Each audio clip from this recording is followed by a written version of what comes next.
After the Germans defeated France, their soldiers were sent to Paris for rest and recreation.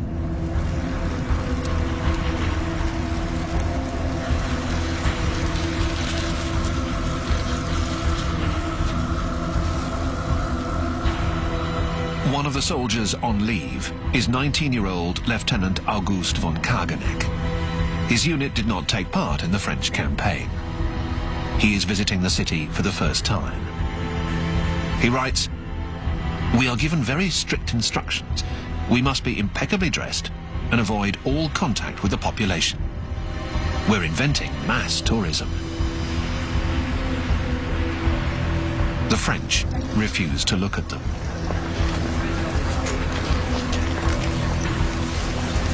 Some have started to fight back. These two men, who sabotaged telephone lines, will be the first to be executed by the Germans. The new French state, under the authoritarian rule of Marshal Pétain, chooses to collaborate with Germany. Pétain promulgates a set of anti-Jewish statutes that exclude Jews from public life. He and Hitler have shaken hands. Every day, the Wehrmacht parades.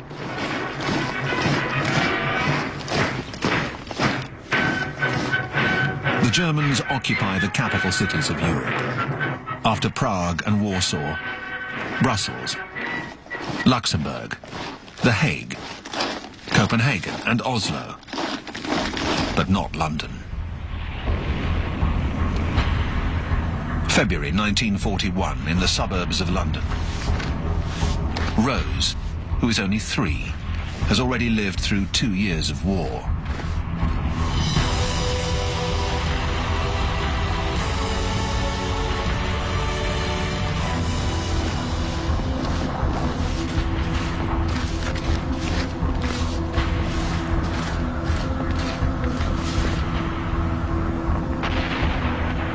Rose is brave, and bravery is called for in Britain.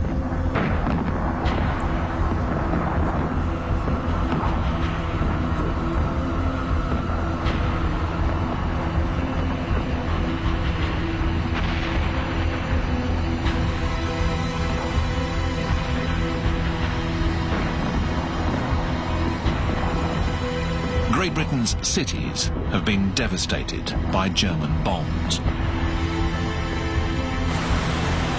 But the country stands firm around Churchill, and with the providential aid of Roosevelt. Roosevelt has just been re-elected for a 3rd term as President of the United States. Though American opinion remains opposed to war, he declares, "We must be the great arsenal of democracy." Only part of the equipment he sends to Great Britain gets through. Every British ship at sea is in great danger. The Atlantic Ocean is crawling with German submarines. Their periscopes seek out British vessels.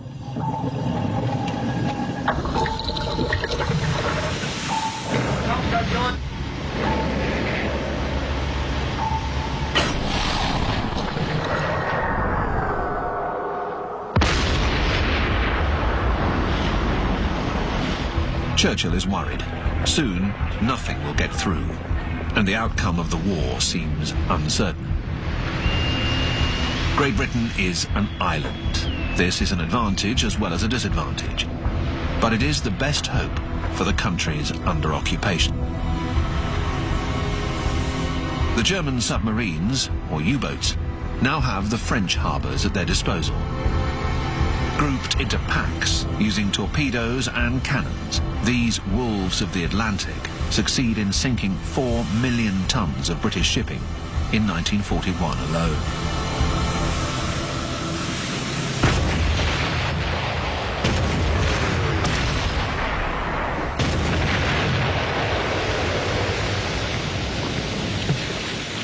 Here, German submariners toss loaves of bread to a shipwrecked crew who have almost no chance of surviving.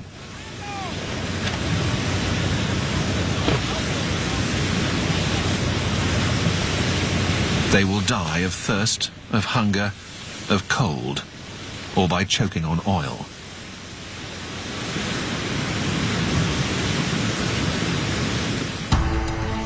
Hitler is delighted with the success of his submarines, but America's massive rearmament program worries him. He tells his secretary, Bormann, "In 1 year, the United States will be ready to go to war. If we are to face them, we need more raw materials. Those materials are in the East. We need to conquer that living space. Then Britain will lose all hope and make peace. And it will be too late for the Americans. Let us attack Russia as soon as possible." Hitler codenames the invasion plan Operation Barbarossa, after the medieval emperor Frederick Barbarossa. The Wehrmacht starts to concentrate its troops in the east. Lieutenant von Kageneck leaves for Poland. Polish prisoners and Jews have been put to work on various construction projects. Hitler wants to build a motorway across Poland in order to move his army over to the new border with Russia.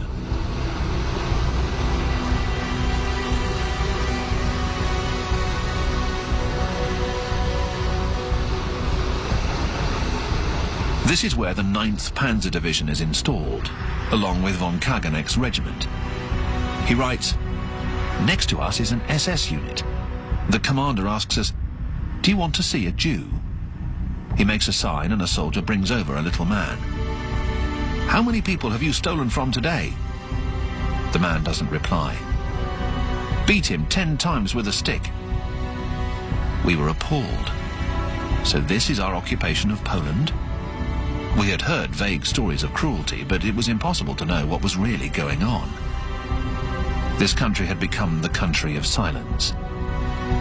We didn't know that this was the beginning of the genocide to which we would lend our hands and our courage."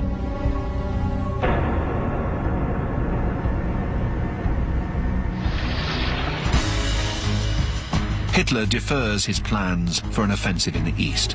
He has to help out his ally Mussolini, who wants to fight his own separate war.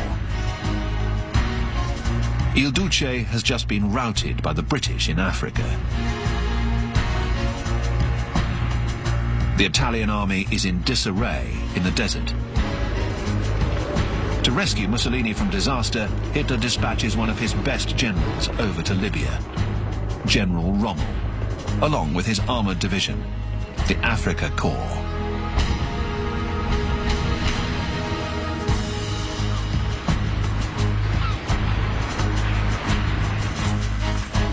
In Germany, Rommel is a big hero. He is the man who took Cambrai, Arras, Rouen and Cherbourg in May and June of 1940. And he is a true Nazi, a devotee who has served Hitler with great zeal and efficiency from the very beginning. Rommel believes in tanks and in the lightning war. He quickly orders the Afrika Korps to set off for the British positions.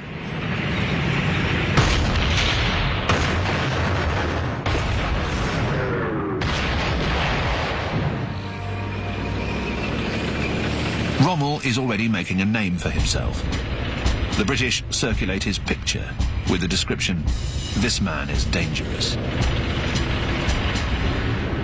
Hitler attacks Greece, a country that Mussolini has already tried to take. After his blitzkrieg in the Balkans and his occupation of Yugoslavia, he drops his paratroopers over Crete. Hitler has secured his southern flank for the invasion of Russia, but he has lost precious time. Operation Barbarossa has been delayed by several weeks. A grand military parade is traditionally held in Moscow's Red Square to celebrate International Workers' Day. Special preparations have gone into this one, however. Stalin wants to make a big impression on the Germans. He's been receiving information from his spies, warning of the imminence of an attack. But he finds it hard to believe that Hitler would dare to break the German-Soviet non-aggression pact so soon. The Germans are attending the parade. And Marshal Timoshenko, the people's commissar and Stalin's defense minister, seems to salute them with great respect.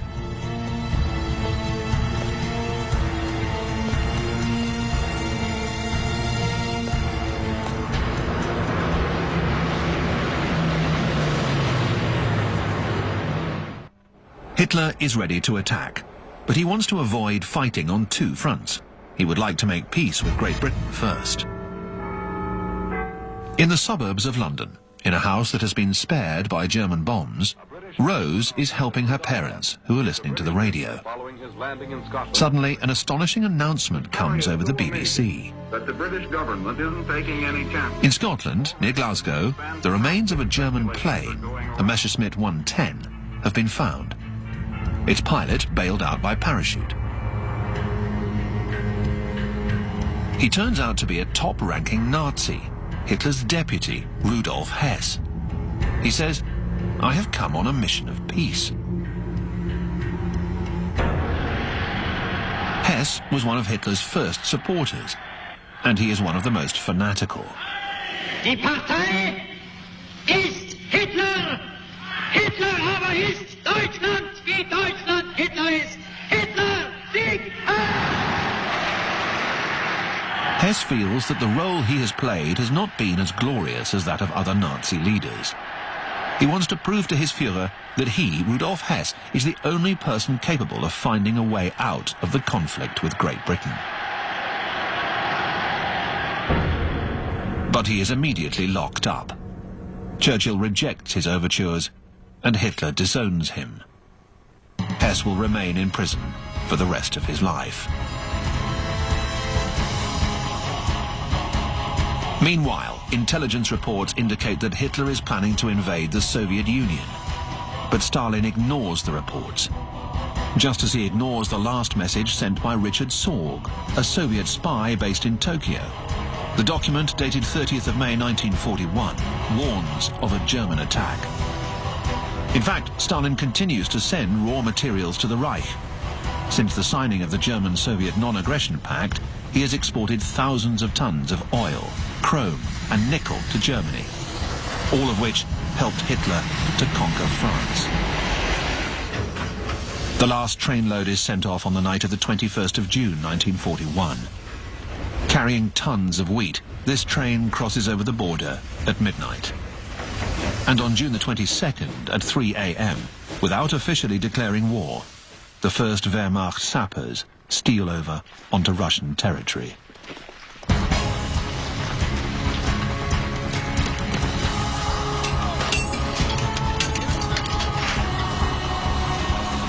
They are followed by 153 German divisions, as well as by Finnish, Romanian, Slovakian and Hungarian troops.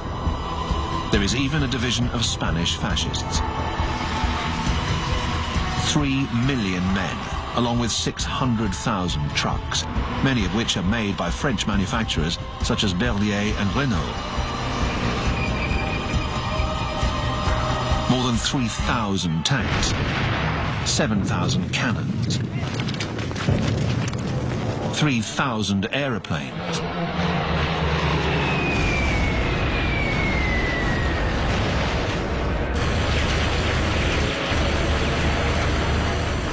within 24 hours, 1,500 Soviet aircraft are wiped out on the ground.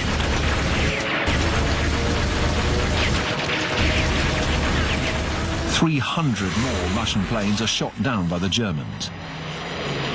Taken by surprise, overpowered, the Soviet Air Force has suffered a devastating blow.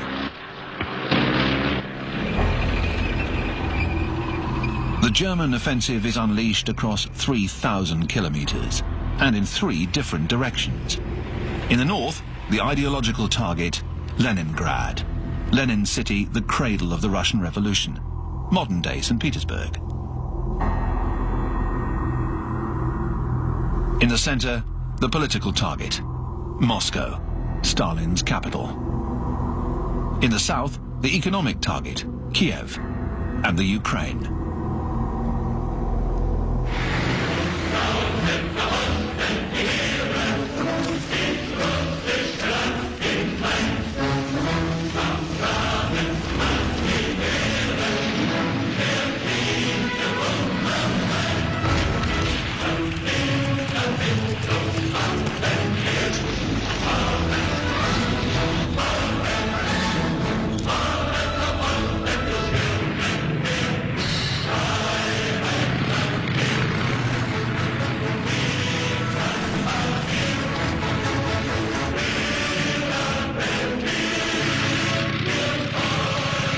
In the northern Baltic states, the Germans are sometimes hailed as liberators. After Stalin's reign of terror, anything is better than the NKVD, the ruthless Soviet secret police, responsible for political repression. Forced to pull out, they execute Baltic anti-communists in the prisons. Local anti-Semites accuse the Jews of being in collusion with the communists. Jews are forced to carry the corpses.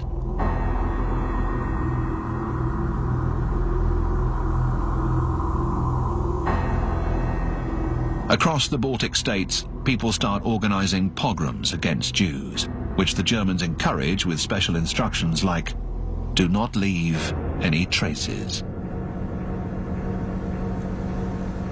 Burning the bodies is one way of eliminating them.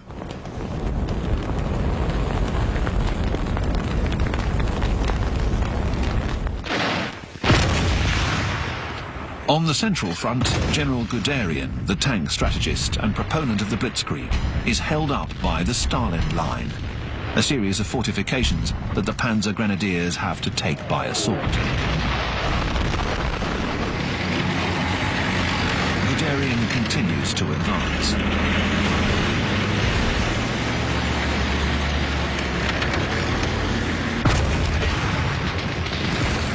But an unforeseen factor soon slows down his fine motorized units, as described by von Kageneck.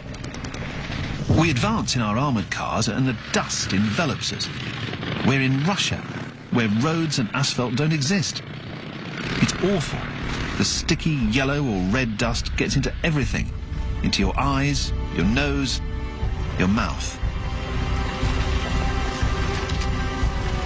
Under such conditions, these men move 50 kilometers a day. They have marched all the way to Warsaw, to Oslo, to Bayonne. They are beginning to realize just how vast Russia is.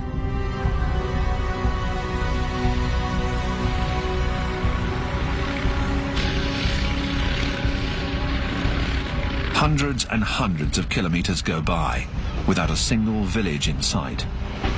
It is becoming harder and harder for the supply, fuel and ammunition trucks to get through. But there is another situation that the German soldiers must deal with. The Russians are putting up a good defense. A new type of Russian tank appears on the scene, and this is a big surprise. The T-34, a 30-ton monster equipped with a formidable cannon and wide tracks that can go anywhere. It is superior to the German tanks in gun power and armor thickness, but has only rudimentary radios and clunky gearboxes.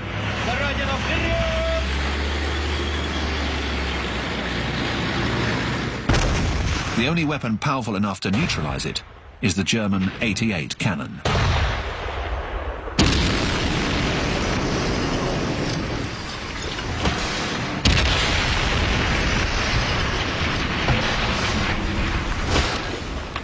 Still, the Germans are better armed and their army is stronger.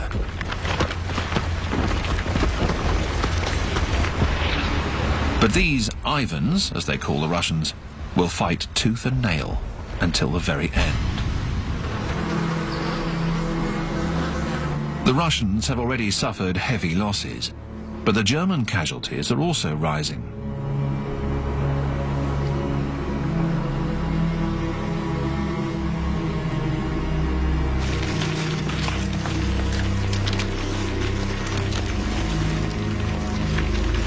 The Germans continue to make progress towards their three goals, Leningrad, Moscow and Kiev, by capturing entire armies. Hitler's orders are to immediately execute all political commissars, members of the Communist Party whose job is to oversee the officers and keep an eye on the soldiers in each military unit. Guderian is opposed to this criminal order. However, according to the commander of the 4th Panzer Army Group, General Herpner, this war must be led with unprecedented brutality. There is to be no mercy for the Bolsheviks.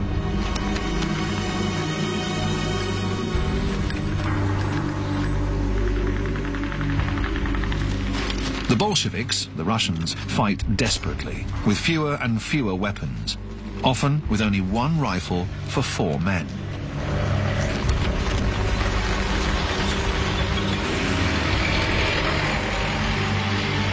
They are forced to retreat along the entire front.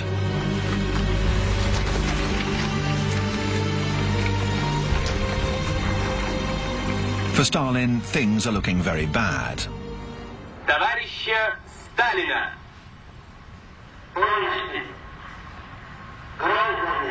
With his heavy Georgian accent, he pronounces words he's never used before. He calls the Russians my brothers and my sisters. He tells them the truth. We're under attack by Hitler's Germany. The enemy is cruel and implacable. A grave danger hangs over our country. In the darkest hour, he dares to predict, is it true that German fascist troops are invincible? Napoleon's army was considered invincible, but it was beaten.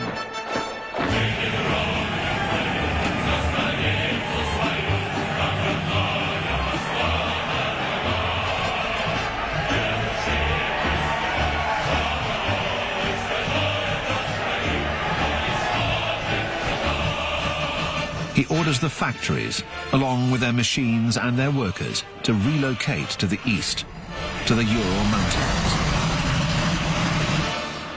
And he gives farmers and peasants an absolute order. Leave. Leave your izba, your house. Destroy everything. Leave behind nothing that can be of any use to the fascist Hitlerite aggressor. This is Stalin's scorched earth policy.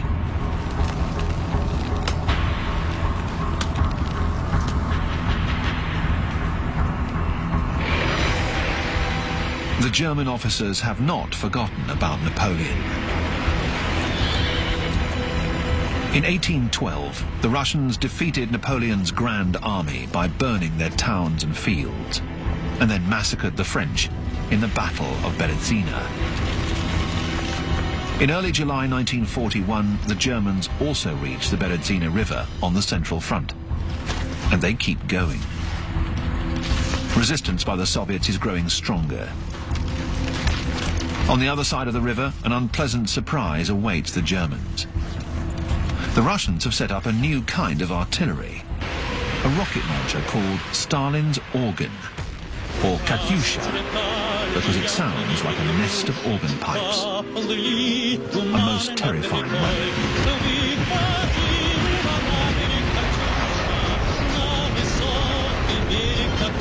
But nothing can stop the German advance.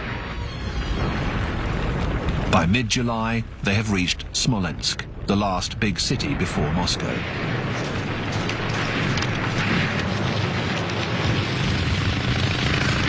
The battle for Smolensk lasts 3 weeks.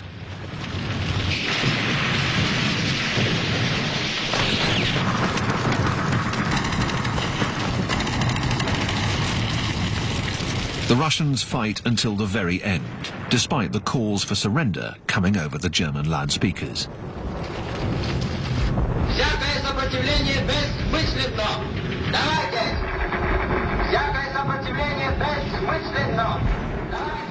Very few are taken prisoner. Some of the survivors go into hiding in the deep forests and become insurgents.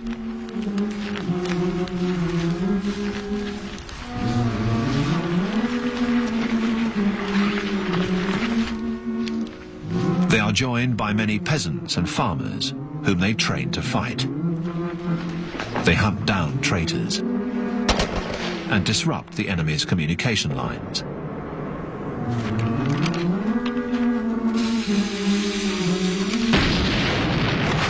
Reprisals are brutal. The Führer orders, immediately liquidate all people suspected of harboring even the smallest amount of hostility.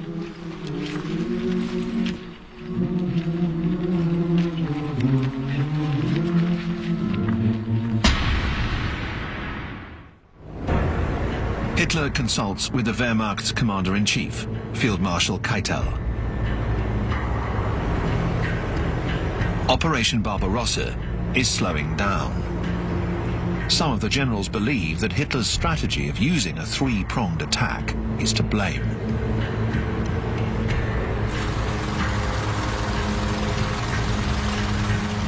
Instead, Marshal von Bock, commander of the Army Group Center, wants all of his forces focused on Moscow. Hitler does not like generals who dare to contradict him. General Guderian is there.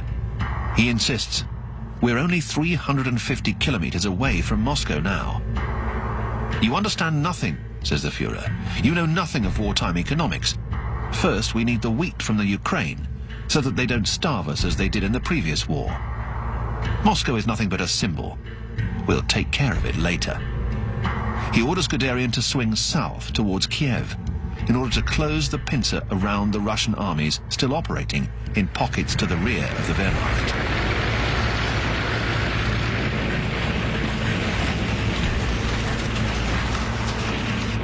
It will be the biggest encirclement of all time.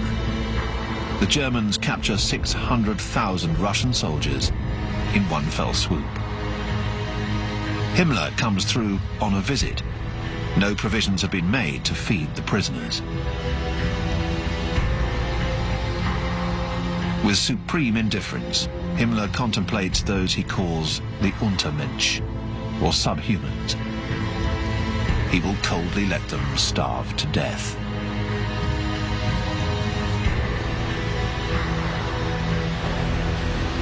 Lieutenant von Kageneck writes, "We lived quite well in the Ukraine. We had everything we needed. Eggs, butter, fruit, milk, wine. An excellent red wine from the area around the Black Sea."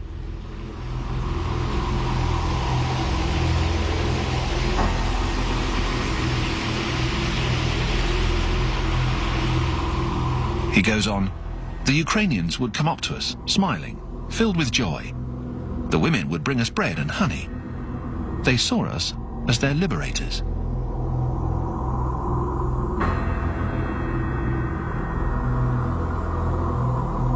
The Ukrainians have many reasons to hate the Russians, and especially Stalin, who in the early 30s orchestrated a massive starvation policy that killed as many as 7 million people.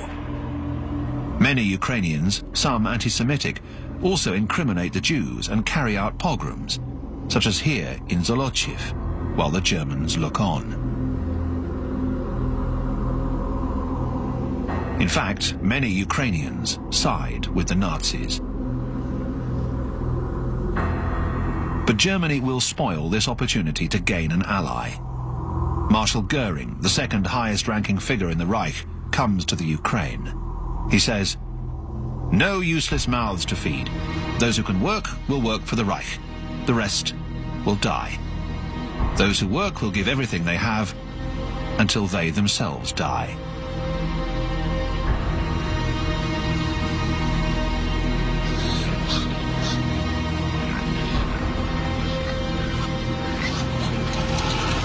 Goering is here to implement this policy of enslaving the Ukraine and to carry out the methodical annihilation of the Jews.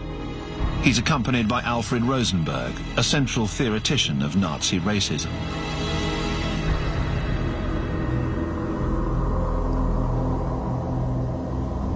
Himmler and Heydrich set up execution commandos called Einsatzgruppen that are composed of SS members, policemen, and Wehrmacht soldiers who round up the Jews.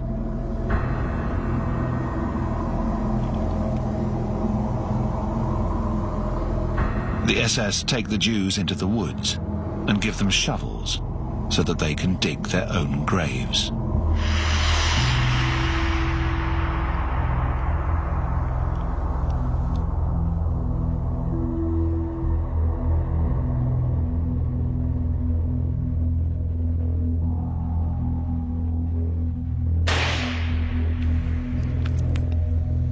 But they decide that this process is too slow, so they order long, common graves to be dug and make their victims lie down on top of the last group of dead bodies.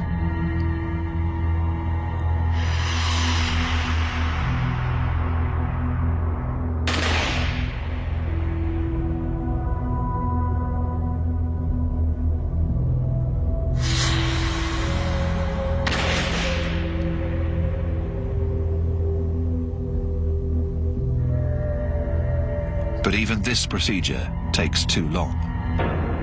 The SS prepare a ravine known as Babi Yar, near Kiev. 33,771 Jews will be executed in 2 days. Men, women, and children.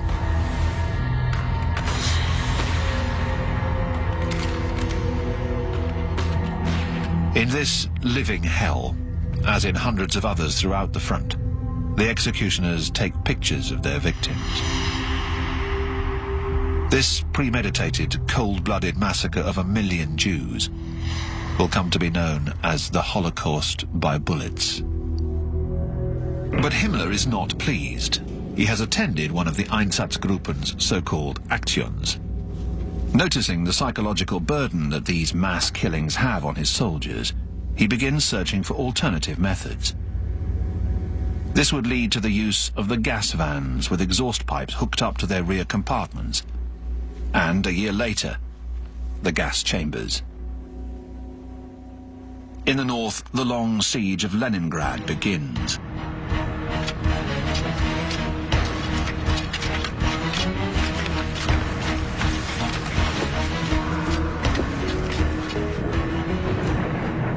The Germans have their plan.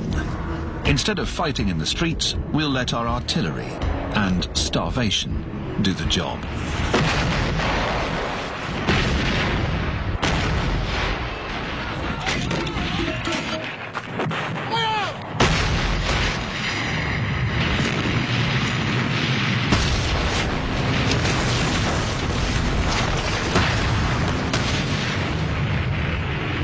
City buildings are destroyed.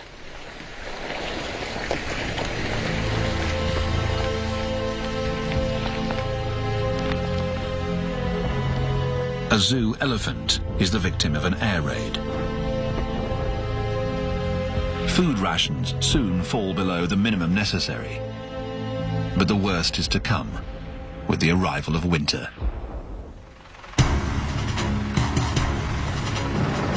In the south, Guderian finally receives the order from Hitler to rejoin the other armies up north and proceed towards Moscow.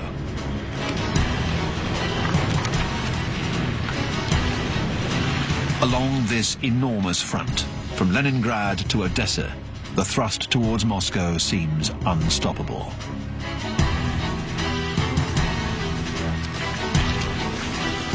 The Germans take another 700,000 prisoners. General Jodl, Chief of Staff of the Wehrmacht, says, "We have won the war."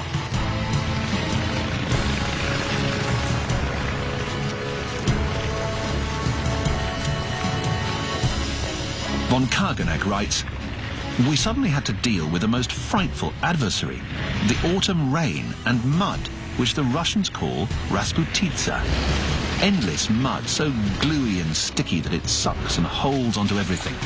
It won't let go of anything, whether it be a tank, a truck, a horse, or a man."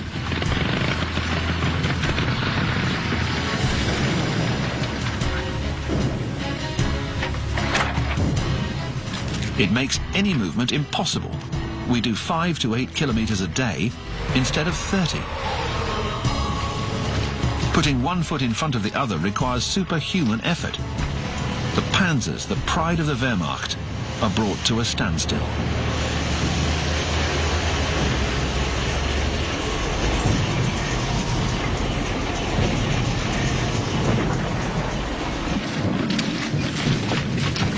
Hitler writes to his troops, "Soldiers on the Eastern Front, comrades, today begins the last great decisive battle."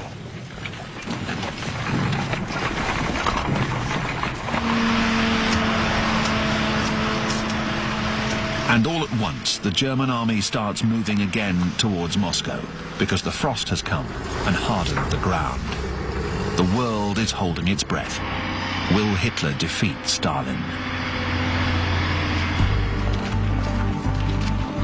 This is when right-wing extremists in the occupied countries start signing up to serve in the German army. Belgians, Danes, Dutchmen, and the young men in the LVF, the Legion of French Volunteers, decide to don the German uniform and fight on the Eastern Front.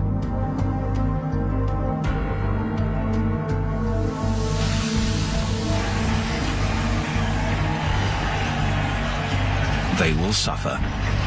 An early cold front sweeps through, beginning in November 1941. Temperatures will plummet to almost minus 40 degrees Celsius. The Wehrmacht was designed to conduct a blitzkrieg, a lightning war. It was supposed to bring Russia to its knees in 4 months. It is not equipped for winter. Guderian writes in his memoirs, "It was a sight to see those half-starved, insufficiently clothed men fight over a poor shelter. They fight to control even the tiniest village.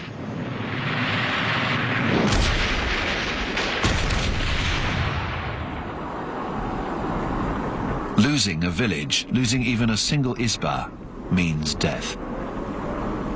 The men die of cold or dysentery. Diarrhea makes them run off 30 times a day.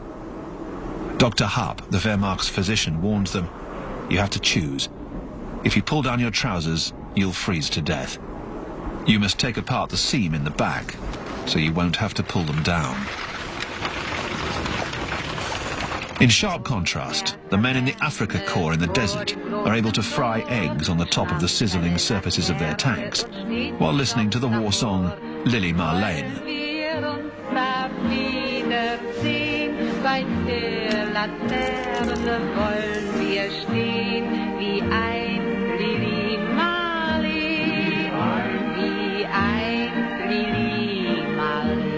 The war in the desert is also getting bogged down in the sand. Petrol and food supplies are lacking. Rommel has to order a halt. However, he is planning a new offensive and new sacrifices for his men in the Afrika Korps. Meanwhile, on the road to Moscow, the Germans are no longer able to wash or change their clothes. Like their enemies, they are driven crazy by lice and parasites that bring scabies and typhus. Napoleon's Grand Army lost over 100,000 men to typhus. In spite of it all, the Wehrmacht pushes on.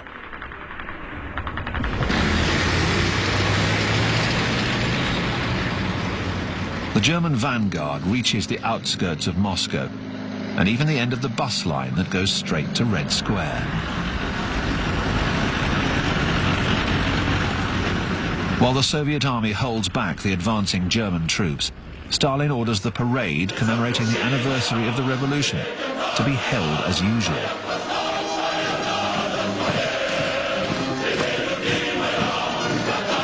To galvanize his troops, Stalin makes a speech that invokes forbidden images from the past, the great soldiers from the time of the Tsars.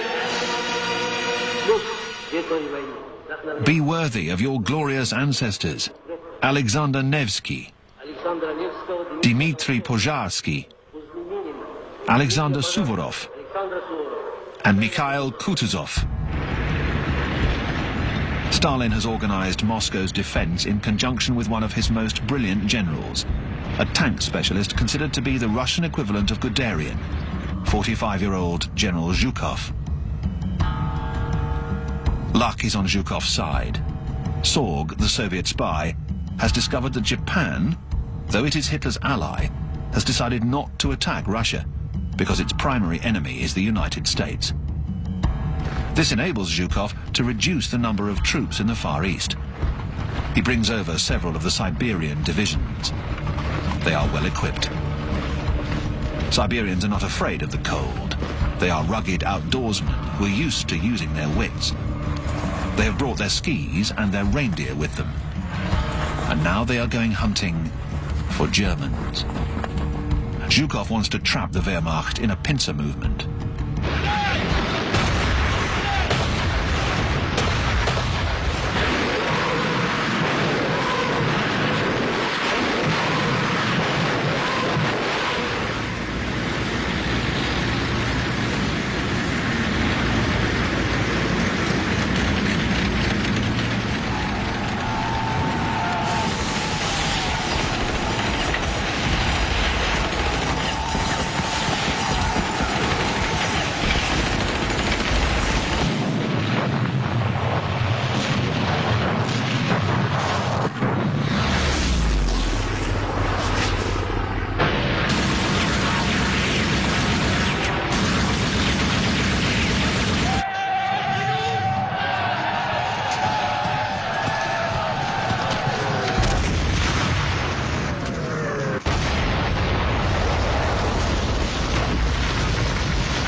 Some 30,000 Germans are killed or missing.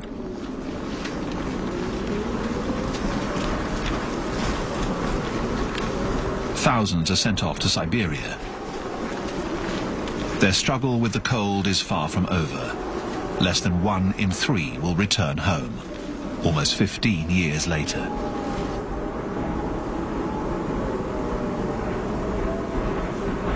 August von Kageneck is severely wounded and evacuated back to Germany.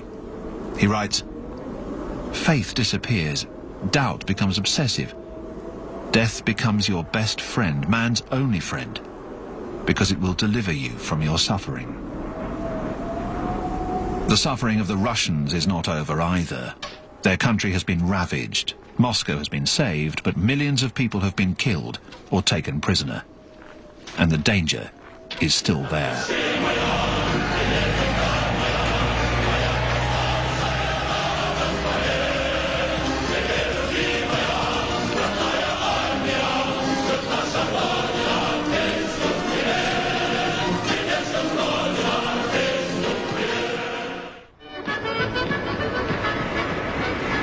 The Wehrmacht has been pushed back 200 kilometers.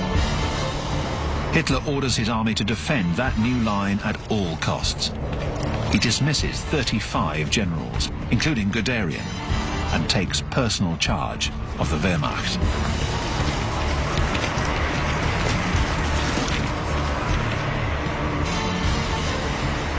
He will succeed in re-establishing his army's position, re-equipping his troops and plotting his revenge. The Wehrmacht remains firmly planted in Russia. Hitler returns to his dogs back in his chalet in Bavaria.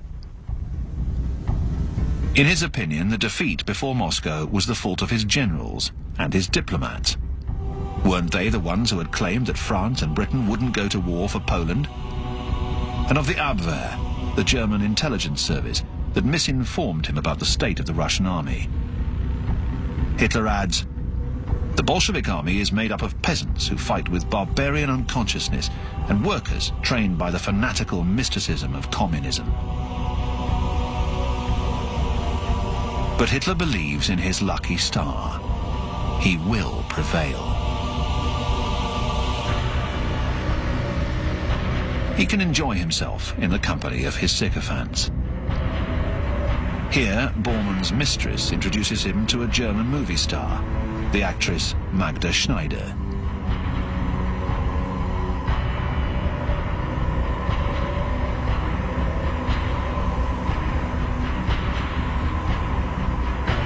Not far away, her daughter, Romy Schneider, plays with Bormann's children. Life in Germany is still carefree. The massive bombings have not yet begun, and those who sacrificed their lives in Moscow are so far away, deep in the snow. 2 days after Hitler's first major defeat, his ally, Japan, launches a surprise attack on the United States' big naval base in the Pacific, Pearl Harbor. And with this wave of Japanese planes, the war becomes a world war.